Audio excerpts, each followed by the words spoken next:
Rabotai. Alors, comme promis, je vous ai dit, on allait parler ce soir de la.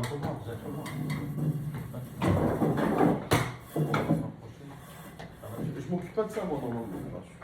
Je m'occupe pas tout ça. C'est pas mon travail. C'est ingénieur. Non, j'ai arrêté tout ça. Juste, je vous avais dit qu'on allait parler de la. Vous vous rappelez, après avoir parlé de l'homme, est-ce qu'on doit se lever devant un zaken? Ça, c'était le cours la semaine dernière. Qu'en est-il pour les femmes? Est-ce qu'on doit se lever devant une femme qui est âgée, par exemple? Autant dire des fois peut-être ravagée, mais que quoi qu'il en soit, elle est âgée. Alors, de la même manière que pour les hommes, on devrait se lever, je devrais dire la même chose pour les femmes. Est-ce que c'est vrai ou c'est pas vrai? Qu'en est-il d'une femme qui est Tamid Hacham? Imaginez maintenant, vous avez une femme qui connaît bien la Torah. Et même elle donne des shiurim. On va prendre l'exemple des filles de Rashi, par exemple. Les filles de Rashi, elles donnaient des cours à la yeshiva de leur père, donc aux élèves de Rashi. Derrière un voile, hein, comme ça c'est marqué dans les Rishonim, qu'il y avait un rideau, et elle faisait le cours de Gemara devant des tosafistes, hein, c'était les filles de Rashi.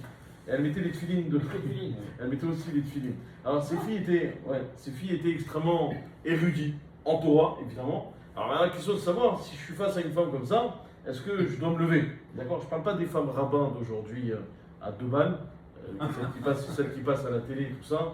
Non mais par exemple la femme de Rav Steinman et tout ça, les rabbinites, on doit se lever. Non, rabbinite ça ne veut pas dire érudit, d'accord? Rabbinite ça ne veut pas dire érudit. Maintenant, c'est vrai que rabbinite, c'est ce qu'on appelle échet travers. On va commencer par ça, puisque tu me parles de ça. La Gemara dans Maseret Shvuot, je vous ai parlé de cette histoire la semaine dernière. Maseret Shvuot d'Aflam et d'Amoukbet, elle expliquait justement que Rav Nachman un jour, il lui a en face de lui la femme de Ravuna. Et Ravuna, bon, évidemment, c'est reconnu comme étant un grand Talmid Chacham. Et donc, tout le jugement, il l'a passé en étant debout. Alors que c'était lui le Dayan. Je vous rappelle que la règle chez les Dayanim, c'est que le Dayan doit rester assis et les plaignants sont debout. C'est un respect à avoir, d'ailleurs, ça a été copié d'ailleurs. Mais là, en l'occurrence, la Gemara raconte que Ravuna est resté debout. Rav Nachman est resté debout. Et donc, on lui a posé la question, on a dit comment ça se fait. Il a répondu, il a dit parce que Eshet Travers Shahane. La femme d'un Talmid Chacham, on lui doit du respect. Alors, d'après cela, on devrait dire la même chose pour une femme qui est érudite. De la même manière que je dois du respect pour la femme d'un Talmid Chacham, alors la femme qui est érudite, je lui dois aussi du respect. Est-ce que Béhémet, cette analogie est vraie? Non, je peux la démontrer en disant qu'en réalité, tout ce que je me lève pour la femme d'un tzaddik ou d'un Talmid Chacham, c'est parce que c'est justement la femme du Talmid Chacham. Ou Ba'al ki ishto. D'accord? Ou ishto ki ba'ala. La femme est comme le mari est comme la femme. Comme je vous expliquais la semaine dernière. Mais lorsqu'il s'agit d'une femme intrinsèquement qui est elle-même érudite, peut-être que je ne dois pas me lever. Pourquoi? Pour la Torah qu'elle incarne. Non, mais pourquoi peut-être je ne dois pas me lever? Parce que cette femme qui a étudié cette Torah, elle n'était pas obligée de le faire. Ah oui. Et donc quand tu n'es pas Metsouvé, lorsque tu n'es pas astreint à faire la chose, alors tu as moins de mérite que lorsque tu es astreint à la faire. Vous savez, c'est à partir du moment où tu rends obligé les gens à faire quelque chose, c'est là où les gens ont moins envie de venir. Mais si tu leur dis c'est pas forcément obligatoire, alors les gens vont avoir plus de facilité à le faire. Eh ben oui, c'est la contradiction de l'esprit humain. Mais en tout cas, quoi qu'il en soit, on voit là, peut-être, on pourrait dire, peut-être que la femme qui est donc érudite, peut-être qu'en gros, je ne lui dois pas forcément un certain respect. Vient le Sefer Chassidim, de Rabbi Yehuda Chassid, lui il dit comme ça, il dit, Mipene Sevatakum, tu dois te lever devant, on a dit devant quelqu'un de vieux, d'âgé, Vadarta Penezaken, Omer Sefer Chassidim, Va Filou Mipene Isha Zekena. Donc même si tu es face à une femme âgée, donc tu dois quand même te lever, parce que la Torah, quand elle t'a parlé, Mipene Sevatakum, Vadarta Penezaken, c'est pas forcément, il ne s'agit pas forcément d'un homme. Ça peut être aussi une femme. Donc d'après le Sefer Chassidim, on doit se lever même pour une femme qui a 70 ans.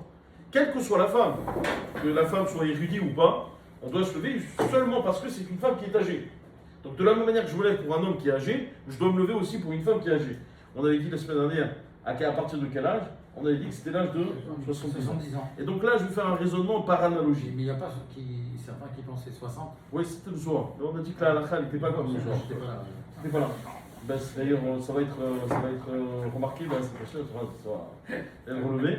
En tout cas, là, je fais une analogie. Je veux dire, si de la même manière que tu dois te lever face à une femme qui est âgée, Alors aussi, forcément, puisque ça appartient au même passou, je dois me lever aussi, face à une femme qui est elle-même, Tamit Chacham. D'accord? Ça fait partie du même passou.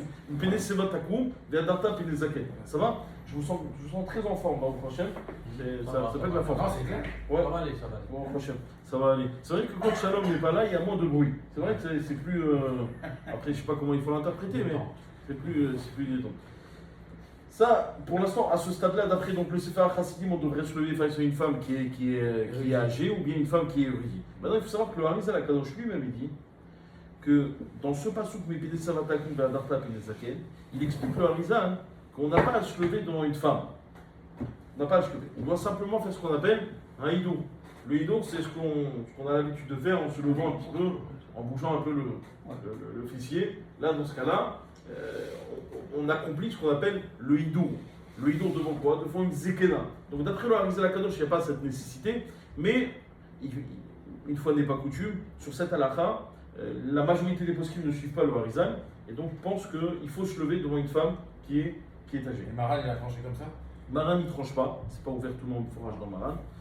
Simplement, ce qui est sûr, c'est que Maran, il ramène des rishonim comme quoi le range, par exemple, qui dit au forage qu'il faut se lever face à une femme qui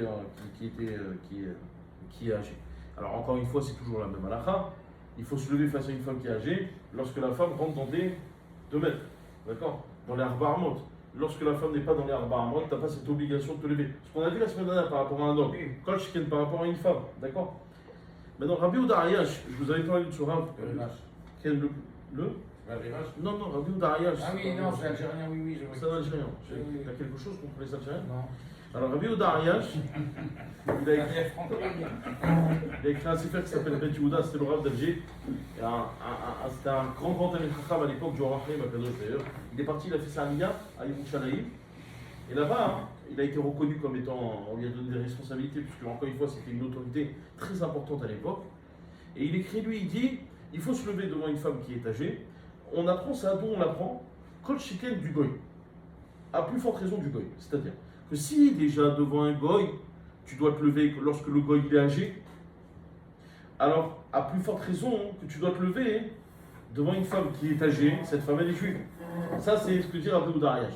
Maintenant, est-ce que Béhémet on doit se lever devant un Goy qui est âgé? Alors ça, il faut savoir que Maran HaShulchan Aruch, il est possède ouvertement, comme le Rambam, qu'il n'y a pas réellement cette nécessité de se lever devant un Goy qui est âgé. On n'a pas cette obligation. Mais c'est une midat ha-chassidut, c'est bien de le faire, une pénédar kishalom.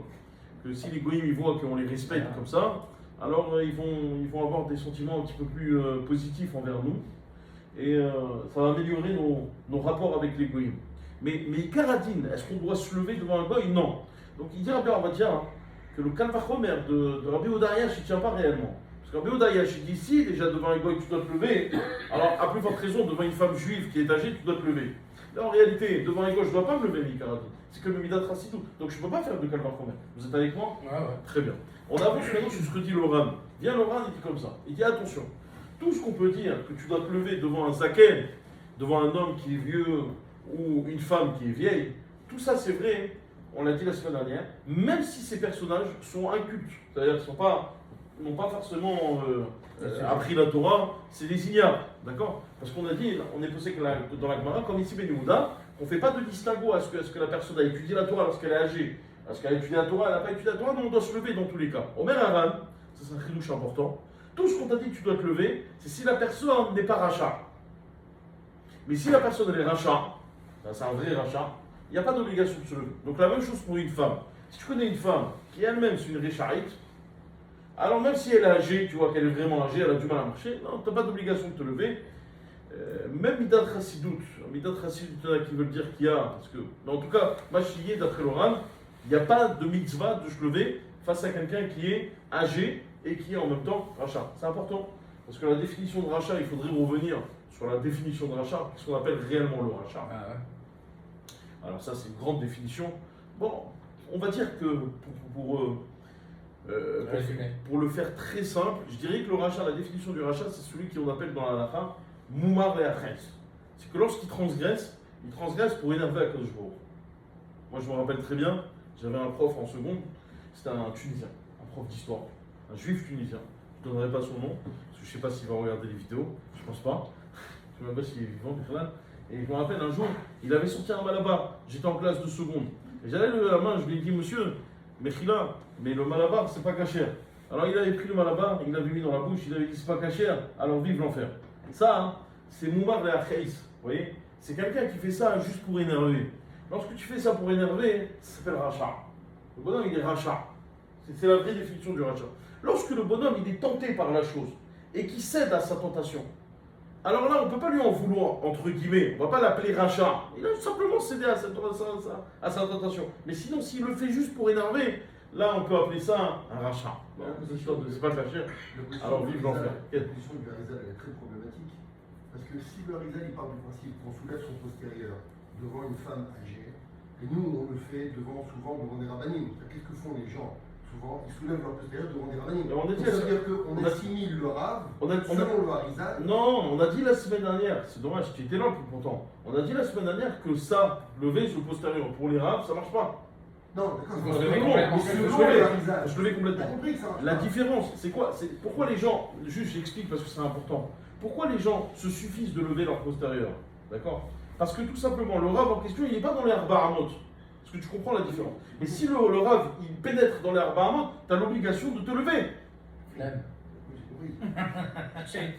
compris ça. Et nous, qu'est-ce qu'on fait dans la réalité? Nous, on fait. Non, dans la réalité, qu'est-ce qui se passe? Un rave, il rentre.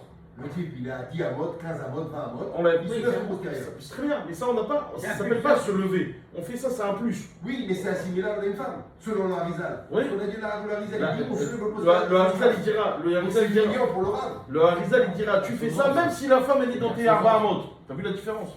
Oui. Elle a la différence. Même si la femme, elle est dans les Arbahamot. Bon.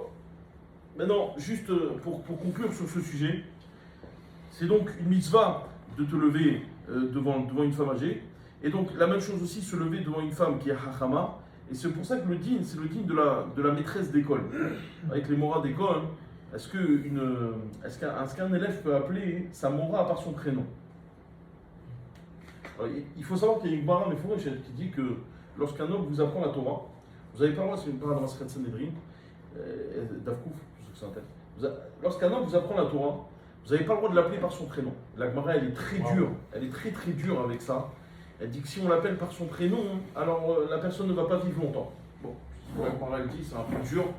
Mais bon, ne me demandez pas d'expliquer, je ne sais pas expliquer. Machilier, qu'est-ce qu'on appelle quelqu'un qui apprend la Torah? C'est quelqu'un qui lui a appris ne serait-ce que quelque chose de Torah, quoi. Comme on voit dans de Rabbi ou Aloufi ou Yudaï de Mepiboshet, la Gemara dans la Secret Brachot, où David Amelech il dit que j'ai appris de Mepiboshet que deux choses, et pourtant je l'appelle Rabbi Aloufi ou Yudaï, comme ça c'est la Mishnah dans Avot aussi qui dit ça. En tout cas, quoi qu'il en soit, on apprend de là qu'une mora, donc au Bet Sefer, une mora qui est à l'école, les élèves ne peuvent pas appeler cette mora par son prénom, parce que je fais l'analogie avec un moré, et dire de la même manière que le moré il apprend la Torah, je ne peux pas donc l'appeler par son prénom, la mora aussi je ne peux pas l'appeler par son prénom. C'est la raison pourquoi on doit du respect aux gens qui nous apprennent la Torah. La Gemara le donne, la donne dans Maseret Kiddushin, parce que mes vies les hayon la maba. Comme ça la Gemara dit, parce que le moré il amène l'individu en lui apprenant la Torah, il l'amène en la maba. Donc c'est par reconnaissance de son en la maba qu'on se doit justement de respecter le moré et de ne pas l'appeler par son prénom. On va l'appeler directement. Alors par contre la Gemara dit, tu peux l'appeler. Alors, il ne dit pas ouvertement, mais on déduit de plusieurs soukiotes dans la Gemara qu'on n'a pas le droit de l'appeler par son prénom, mais on peut l'appeler en rajoutant quelque chose avec son prénom, c'est-à-dire Moshe Rabbeinu. Ouais. Moshe Rabbeinu. Tout le monde l'appelait Moshe Rabbeinu. Mais dans la Torah, Moshe Rabbeinu, Moshe Rabbeinu, il n'était pas appelé. Je ne sais pas si vous vous rappelez, il y a un moment où Yehoshua il s'adresse à Moshe et il lui dit Adoni Moshe Kelahem. Vous vous rappelez de ça ou pas? Adoni Moshe Kelahem, sur Eldad ou Medad Mitabei Bamahane. Donc Adoni Moshe Kelahem. Et là, qu'est-ce qu'il fait Yehoshua? Donc il ne peut pas prononcer Moshe. Donc qu'est-ce qu'il rajoute? Adoni, mon maître. Mais dès que tu rajoutes un mot, donc avant le prénom ou même après le prénom, ça marche, c'est bon. Donc tu es Adoni Moshe Kelahem, d'accord? C'est pour ça que les morotes, il suffit simplement pour qu'un élève puisse s'appeler son moré, il faut qu'il rajoute ou Rav. Et pour les femmes, ou Mora. Par exemple, elle s'appelle Sarah, Mora Sarah. Ça c'est Mouta, il n'y a pas de problème.